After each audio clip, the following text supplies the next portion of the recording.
I'm, mid 40s right now, and I think what I've done in my lifestyle is I've gotten to a place where I've been able to subordinate my ego and say whatever I need to do in order to increase lifespan and health span, right? So I kind of entered it without any real biases to that, and I was mostly impressed about the holistic approach, right? There's no kind of one blade in the Swiss Army knife, as it were, for Preamble. It's the entire kit, and Jesse's approach is very open and ultimately, I guess I'd probably use this word earlier, but holistic, right? So he's ultimately looking to kind of be entirely objective in assessment and to baseline where things are in order to be able to have a proper, treatment plan, as opposed to coming in with any, preconceived notions or biases or expectations or anything like that. Long-winded way to say it's just a general approach to my overall wellness as I think about entering in the second half of my life, as it were.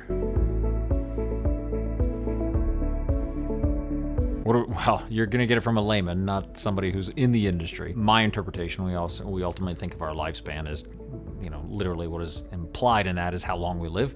We don't think about how healthy we are throughout that time. We can see, I imagine everyone watching this has some experience in their personal lives with family, aging populations, right? And you look at, I guess what would probably a dispassionate way of saying the effects of entropy on people physically, cognitively, etc., and those manifestations of poor health, a lot of which are ultimately, I think, potentially avoidable based off lifestyle, right, choices. And so ultimately, and when I think of health span, I think about while you're living the length of your life, it's also being able to have a long window of healthy disposition throughout your entire lifespan so you can enjoy your life to its fullest. There's this axiom, it's like axiom, a healthy person has 1,000 wishes and a sick person has one wish, right? So if you think about that, the more time you're spending unhealthy, you are unable to live life to its fullest, or certainly the life that you want to live. And so the more you can be in a better state of health, the more you can get out of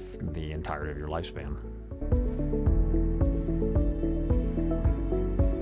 The difference between Preamble and regular healthcare is the difference between being proactive and reactive. In my experience, regular healthcare is I wait until an issue presents itself, then I go to the doctor, and the doctor is usually trying to treat the symptom and address the symptom. Preamble takes a totally different approach. There's a military term called left of bang. If you think of a left to right timeline, bang is when an incident happens. Regular healthcare waits until the incident happens and you're kind of at or right of bang. Well, Preamble is left of bang, meaning getting ahead of that incident to mitigate or prevent that incident from happening in the first place. And I think of the expression, an ounce of prevention is worth a pound of cure, and I can't think of a better axiom to describe what Preamble is. There was nothing particularly surprising that came out of my physical. Frankly, there's some aspects of it that gave me peace of mind more than anything. And so getting something like a calcium scan, which is something I'd never had, and to find out that, yes, you don't have any calcium buildup is wonderful to know, because I understand that cardiovascular disease is one of the four horsemen of the apocalypse, as it were, particularly for middle-aged men. So going through everything comprehensively, that wasn't just my typical physical, here's a couple vials of blood, we'll look at your HDL and LDL and that's it. That was incredibly valuable to me, to have somebody who I trusted and respected kind of look at everything through this broad lens and this kind of multivariable approach, and then lay everything out for me and say, here's where you are, here is objectively what that means, and then provide context around, what right looks like for somebody my age, ideally, in kind of my state, right? That was very it was very valuable, and it was also one of those things that I just never had any context and no wherewithal to that. There's no way I could ask my primary care doctor previously, right, for that type of insight, because the regular medicine does not allow for that. First of all, the full panel blood work is like one of the first things where my mind goes to, because, if you're going to a regular physical, as I would do, every year, the blood draw is not going to be nearly as comprehensive as what Dr. Greer is going to look at and what Preamble is going to do. Things like the DEXA scan, which is, so you do an in-body as well as you do a DEXA scan, and those are two different tools to go take a look at, lean mass, visceral fat, and then understand body composition. That was helpful. It was funny because, I think like, okay, I'm probably somewhere in this range of, lean mass, body fat, and then you do the DEXA scan, and it's like, no, you need to get better, which was great because to, objectively have data that shows, all right, you might not be as healthy. It's just because you look in the mirror and you think, you think you are X, but actually no, the data says Y. I thought that was actually super helpful to have, objective analysis upon which to kind of base a plan.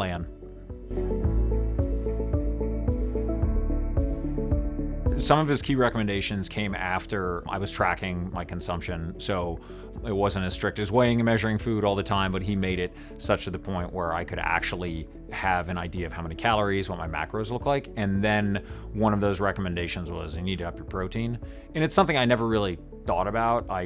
We'll obviously I'll always have protein with every meal, but I never really thought about tracking it. And then when I track it, come to find out like, okay, you're probably a little bit low in protein consumption compared to where I need to be. And then same thing from a caloric consumption, I was kind of ranged quite a bit. And so having data around that and then an understanding of what that would mean over time was actually really, really helpful, because there's nothing I would be able to get from my primary care doctor in the first place, or from regular medicine, if you will. Changes that I've seen, first and foremost, are energy. I think of myself as a pretty high energy guy, but some of the recommendations he made, like B12 methylfolate, which is something I take religiously now all the time. I have a pretty high stress job, so being able to supplement in a way that I wasn't being able to get it in my normal diet, that has absolutely helped. Being mindful of sleep, not just, the standard window of kind of when you wake up and when you go to bed, but I now wear a tracker and I live by that data quite a bit. And it's not that it's necessarily a panacea, but it helps, right? So there's data points in there where I am also, I would say, behaviorally, I am more data focused and more disciplined around data in my life in a way that I wasn't before the program. I was doing a lot of kind of flying blind, and I could get away with that when I was in my 20s and 30s, and I can't anymore. And so as entropy takes hold in old age, having not just the insights from the program, but having the toolkit to be able to make decisions on my own and kind of adjust mid-flight, I'd say is the most valuable aspect of this program.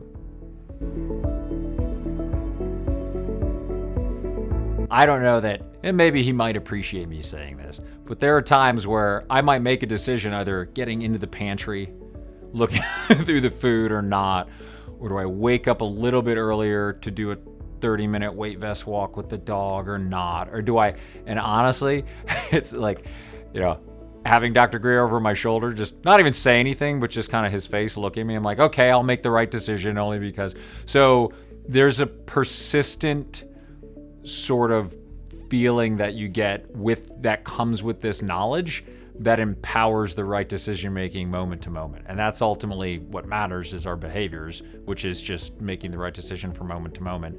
So going through this program and getting the awareness I have has really kind of enriched what I would say better decision making. I would say the most enduring part is awareness, and how that awareness manifests into choices that you make in terms of food, sleep, exercise, just general lifestyle decisions, and ultimately the habits and behaviors that I exhibit day to day. I'm more aware of what the right decisions are, and I can work myself into the right position to make the right decision more than not, now that I've got that awareness.